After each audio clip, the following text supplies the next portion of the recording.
विचार स्वातंत्र्यावर गदा येऊन सगळ्यांचीच मुस्काटदाबी होते, सत्तेचा गैरवापर होतोय अशी खंत सुप्रिया सुळेंनी व्यक्त केली आहे। मकर संक्रांतीनिमित्त यशवंतराव चव्हाण प्रतिष्ठानतर्फे ठाण्यात विचार कुंकू हा कार्यक्रम आयोजित केला होता। यात सुप्रिया सुळेंनी दिलखुलासपणे विचारलेल्या प्रश्नांची उत्तरे दिली। यावेळी त्यांनी मुख्यमंत्र्यांसह शिवसेनेलाही चिमटे काढले। त्यांना नेहमी सांगते पारदर्शक इन्क्वायरी करा। पारदर्शक म्हणजे असं नको की आपल्याला दिसणारच नाही, ती इतकी पण पारदर्शक नको, पण एक फेअर, कारण का हा महाराष्ट्राच्या अस्मितेचा प्रश्न। जर माझ्या महाराष्ट्रात चुकीची गोष्ट होणार असेल तर ती मी सत्तेत असू दे किंवा नसू दे, आमची नैतिक जबाबदारी आहे की महाराष्ट्राला कालबोट लागता कामा नये।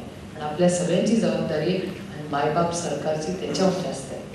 आज त्या उच्चस्थानीवर माननीय मुख्यमंत्री आहेत, तेच गृहमंत्री आहेत, पण त्यांच्यावर नैतिक जबाबदारी जास्त आहे।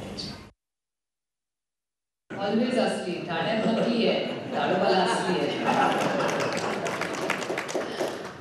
आणि मांजर झालेला वाद नकोय आपल्याला, आपल्याला ओरिजिनल पाहिजे, सेकंड कॉपी नाही चालत।